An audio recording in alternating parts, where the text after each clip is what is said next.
Hello friends, welcome to Let's Learn Together. মোৰ নাম হৈছে উপল আৰু আজি আমি ৰিজনিংৰ কেইটামান কোৱেশ্চন সলভ কৰিম। আহকচোন প্ৰথম কোৱেশ্চনটোলৈ আহোঁ। প্ৰথম কোৱেশ্চনটো আছে লুক এট দিছ সিৰিজ। ইয়াত আমাক কৈছে 2,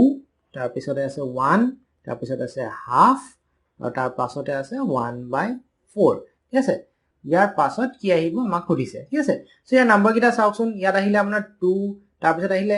আধা হৈ গ'ল 1, তাৰপিছত আৰু আধা হৈ গ'ল হাফ, তাৰপিছত আৰু আধা হৈ গ'ল 1/4। So কি হৈ আছে divided by 2 হৈ আছে হয় না গুটে কিটাতে। So 1/4 divided by আপনার 2 হৈ আছে। ঠিক আছে, so এইটো হৈ গ'ল আপনার 1/8। so আমাৰ আনসাৰটো হ'ব 1/8। ঠিক আছে, নেক্সট আমাৰ নেক্সট কোৱেশ্চনটোলৈ আহোঁ। so নেক্সট কোৱেশ্চনটোত কি দিছে, look at this series 21। ইয়াত আমাৰ সিৰিজটো দিছে 21, তাৰ পিছতে 9, তাৰ পিছতে আকৌ 21, তাৰ পিছতে আকৌ 11, আকৌ 21, তাৰ পিছতে আকৌ 13, তাৰ পিছতে আকৌ 21। ঠিক আছে, তাৰ পিছত নেক্সট কি আহিব আমাক সুধিছে। সো ইয়াত চাওক 21 টো আপোনাৰ এটা ষ্টেপৰ পিছত আহি আছে হয়নে, গতিকে ইয়াৰ পিছতো 21 আহিব। ঠিক আছে, এই যেটো খালি দিছে সেইটো আপুনি চাওক। এতিয়া এফালে ইয়াত আহিলে আপোনাৰ 9, তাৰ পিছত আহিলে 11, তাৰ পিছত আহিলে 20 আপোনাৰ হেৰি 11 এর পিছত 13। ঠিক আছে, নেক্সট কি আহিব মানে অড নাম্বার গৈ আছে ন, 11 12 13। নেক্সট কি আহিব 15 হয়নে, নেক্সট 15। সো আমাৰ আনসাৰটো হৈ যাব 15। ঠিক আছে, ইয়াৰ নেক্সট কোৱেশ্চনটোলৈ আমি আহোঁ। ইয়াত দিছে আপোনাৰ CMM, তাৰ পিছতে দিছে EOO, তাৰ পিছতে দিছে GQQ, তাৰ পিছতে আমাক উলিয়াব দিছে কি ওলাব, আৰু তাৰ পিছত দিছে KUU। ঠিক আছে, এতিয়া চাওক এতিয়া সিকোয়েন্সটো কি হৈ আছে, C তাৰ পিছতে MM আহি গ'ল, তাৰ পিছতে EOO আহি গ'ল। তাৰ মানে সেকেন্ড যেটো আহিছে সেইটো তাৰমানে একেটাই লেটাৰ আহি আছে। ঠিক আছে, সো আমাৰ যেটো ব্ল্যাঙ্ক আছে তাতো আমাৰ একেটা লেটাৰে আহিব। ঠিক আছে, এতিয়া চাওক C আৰু E মাজত ৰিলেশন কি আছে, C আৰু E, C নেক্সট হল D নেক্সট হল E, তাৰমানে এটা এৰি ইটো গৈছে। E আৰু G মাজত E নেক্সট হল F ৰ নেক্সট হল G, সো ইয়াতো আপোনাৰ এটা এৰি গৈছে। আৰু তাৰ পিছতে আপোনাৰ M, তাৰপিছত C আৰু M ৰ ৰিলেশন কি আছে, C আৰু M ৰ ৰিলেশন একো নাই, কিন্তু M আৰু O ৰ ৰিলেশন এটা আছে। এই O যেটো আছে হেতু কি ৰিলেশন, M ৰ পিছত আছে N ৰ পিছত আছে O, তাৰমানে এই দুটাও +2 হৈ আছে, এইফালেও +2 হৈ আছে। +2 মানে C প্লাস আপনার দুটা যদি আপনি নাম্বার লগত হেৰি কৰে তেতিয়াহলে +2 কৰিলে মানে E ওলায়। ঠিক আছে, সো G +2 কৰিলে G নেক্সট কি হয়, G নেক্সট হল GH, H ৰ নেক্সট হল I। ঠিক আছে, I, সো আমাৰ ইয়াত I আহি বহিব। ঠিক আছে, M ক দুটা কৰিলে M N O, +2 কৰিলে O P Q, Q +2 কৰিলে Q লগত Q R S। ঠিক আছে, সো ইয়াত S বহিব, ইয়াতো আপোনাৰ নেক্সট একে হয় S বহিব। সো আমাৰ আনসাৰ হ'ল ISS। ঠিক আছে, নেক্সট আমি নেক্সট কোৱেশ্চনটোলৈ আহোঁ। নেক্সট কোৱেশ্চনটো দিছে আপোনাৰ QAR RAS SAT আৰু TAU। নেক্সট কি হ'ব, ইয়াত চাওক ইয়াত কেনেকৈ আছে, QAR আকৌ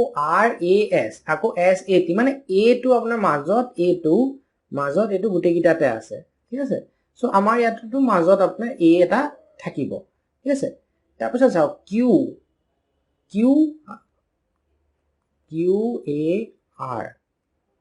হয়নে, QAR আছে,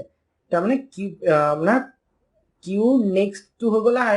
হয়নে, Q +1 হৈ গৈছে, এফালে Q +1 হৈ পেলাই R হৈ গৈছে। নেক্সট টো চাওক R ইয়াত আছিলে, নেক্সট আকৌ ইয়াত R আহি গ'ল, এইটোতো আগৰ আছে, R +1 কৰিলে S আহি গ'ল। ঠিক আছে, S আকৌ ইয়াত নেক্সটটো S আহি গ'ল, এইটো সদায় মাজত থাকিব। +1 কৰিলে S +1 কৰিলে T। ঠিক আছে, T টো আহি গ'ল, এইটো সদায় থাকিব, T +1 কৰিলে U।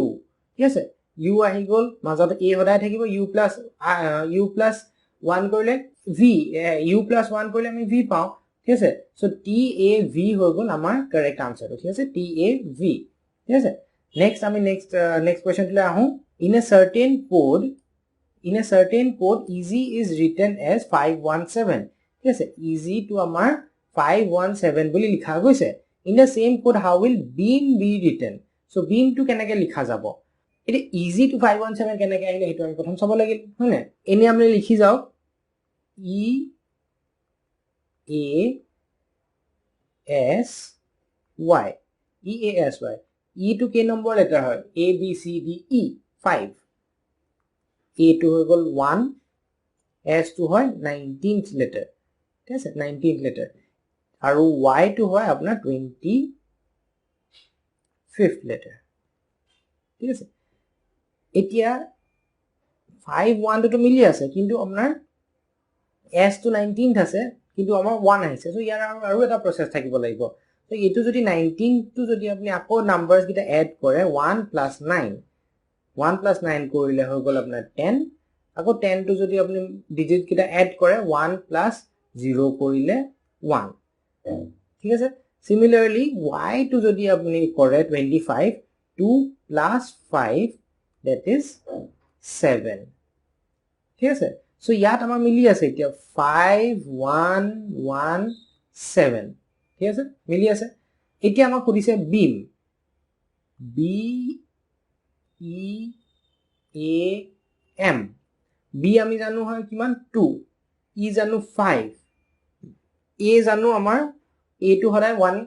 আৰু m হয় 13th letter ঠিক আছে সো 2 1 2 5 1 to হৈ গল 13 to একটা প্রসেসত কৰিলে 1 plus 3 কৰিলে আমি পাও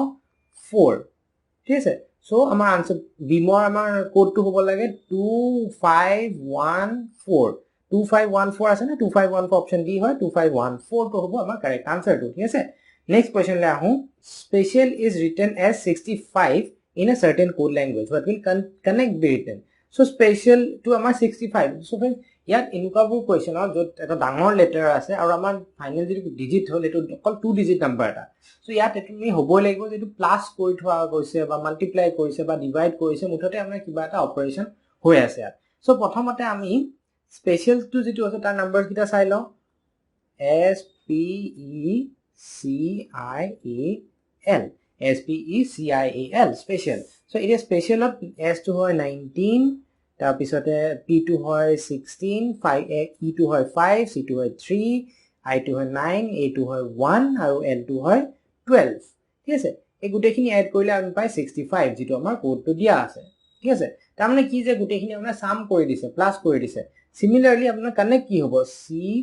o n n e c t c o n n e c t so c2 হয় 3 o2 হয় 15 n2 হয় 14 n2 হয় আকৌ 14 e2 হয় 5 এটো হয় c c2 হয় 3 আৰু আপোনাৰ t2 হয় 20 so এইখিনি এড কৰিলে আপোনাৰ আনসাৰটো আহে 74 so আমাৰ এটো আনসাৰ হ'ব আপোনাৰ 74 ই অপশনটো ঠিক আছে so next আমি next question to লে আহো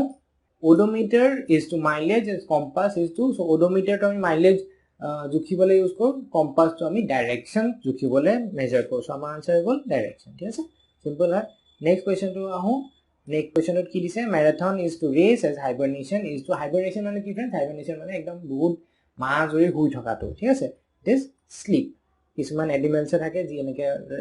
ঠান্ডা দিনত হুই পেলাই হুই যায় তো এটো হাইবারনেশন বুলি কোৱা হয় ঠিক আছে নেক্সট আমি কোয়েশ্চন টু আহো ব্লাড ৰিলেশনৰ কোয়েশ্চন টু ঠিক আছে so pointing to a photograph a boy or pointing to a photograph of a boy pointing to a photograph of a boy Suresh said he is the son of the only son of my mother so সাধাৰণতে এটো এনেকুৱা ধৰণৰ কোৱেশ্চনত সবতকৈ easy উপায়টো হ'ল যে আমি পিছৰ পৰা আৰম্ভ কৰিম ঠিক আছে সো এই my mother যেটো আছে my mother পৰা আমি আৰম্ভ কৰিম ঠিক আছে সো এনেকুৱা ধৰণৰ হ'ল যে আমাৰ সুৰেশ আছে সুৰেশ মেল হয় সুৰেশৰ মাক ঠিক আছে সুৰেশৰ মাক হৈ গল আপোনাৰ ফিমেল সো আমি গুল দিছো ঠিক আছে he is the only son of the son of my mother তাৰ মানে এই মাকৰ এটাই লৰা আছে ঠিক আছে এটাই লৰা আছে সো এটা লৰা হেতু কোন হ'ব লাগিব সুৰেশে হ'ব লাগিব আৰু ইয়াত he is the of the mother কৈছে না সো ইয়াৰ তলত আৰু এটা লৰা এটা আছে ঠিক আছে যেটো লৰাটো ফটোগ্ৰাফত আছে ঠিক আছে ফটোগ্ৰাফত আছে he is the only Son he is the son of the only son of my mother ঠিক আছে my mother only son হৈ গল সুৰেশ আৰু সুৰেশৰ son so ইয়া আমাৰ what is Suresh relation of that boy এটো হৈ গল আপোনাৰ father ঠিক আছে নেক্সট কোৱেশ্চন লে আহো আকৌ ব্লাড ৰিলেশ্যনৰ কোৱেশ্চন এইটো if A is the brother of B ঠিক আছে A is the brother of B so আমি দিছো যে B আছে A ঠিক আছে A is the brother of B so A to আপোনাৰ হৈ গল মেল ঠিক আছে B is the sister of C so B is the sister of C sister হৈ গল কাৰণে আপোনাৰ হৈ গল ফিমেল তাৰ পিছতে কি কৈছে যে C is the father of D C is the father of D father কৈছে হেতু কাৰণে আকৌ হৈ গল আপোনাৰ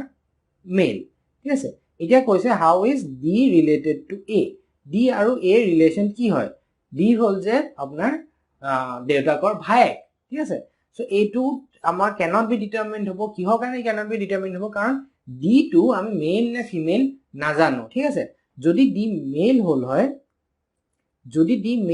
হয় তেতিয়া এটো নেফিউ হল হয় ঠিক আছে নেফিউ হল হয় আৰু যদি D আপোনাৰ ফিমেল হল হয় ফিমেল যদি হল হয় তেতিয়া হেতু আপোনাৰ নিস হল হয় ঠিক আছে এটা ফিমেল আমি মেল নে ফিমেল যেহেতু নাজানো গতিকে এটো আমাৰ cannot be determined হ'ব ঠিক আছে নেক্সট কোৱেশ্চন টুলে আহো নেক্সট কোৱেশ্চন হৈ গল আপোনাৰ ডাইৰেকচনৰ ওপৰত one morning Uday and Vishal were talking to each other face to face at a crossing ঠিক আছে এটা ক্ৰসিংত তাহাঁতে ইটো হিটুক চাই পেলে হেৰি কৰি আছে if Vishal's shadow was exactly to the left of Uday in which direction was Uday facing ঠিক আছে সো ইয়াত আপুনি প্ৰথম কথাটো জানিব লাগিব ইয়াত কি কৈছে যে মৰ্নিং বুলি কৈছে ঠিক আছে ৰাতিপুৱা সো ৰাতিপুৱা কি হয় যে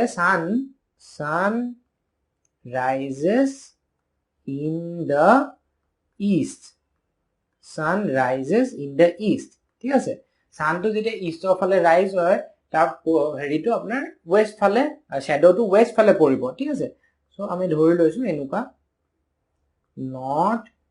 ইষ্ট ওয়েস্ট সাউথ সো সানটো এই ফালৰ পৰা পোহৰ দি আছে ঠিক আছে এইটো সাইডৰ পৰা পোহৰটো আহি আছে আৰু ইয়াত দুইটা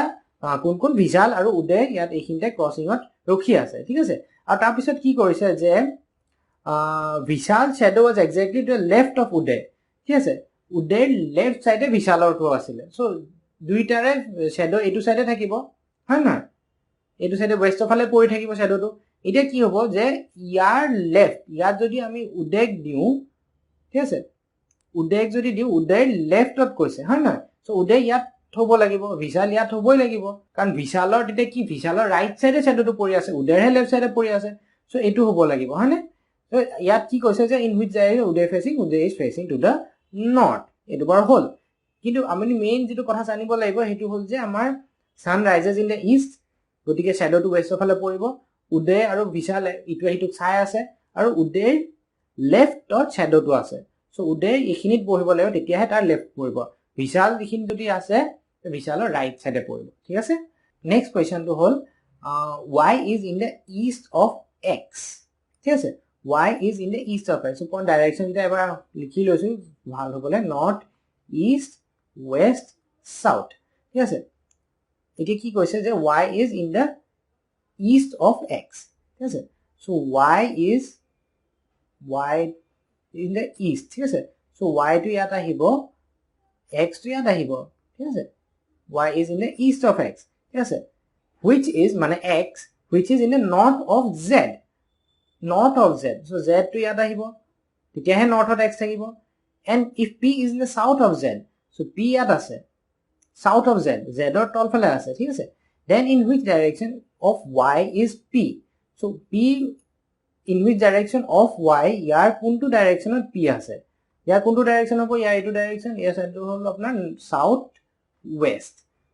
ওয়েষ্টত আপোনাৰ হেৰি আছে ঠিক আছে সো সাউথ ওয়েষ্ট আমাৰ অপচনত নাই গতিকে আমাৰ আনসাৰটো হ'ল none of these so friends এগিটা আছিল আজি ৰিজনিংৰ question thank you very much for watching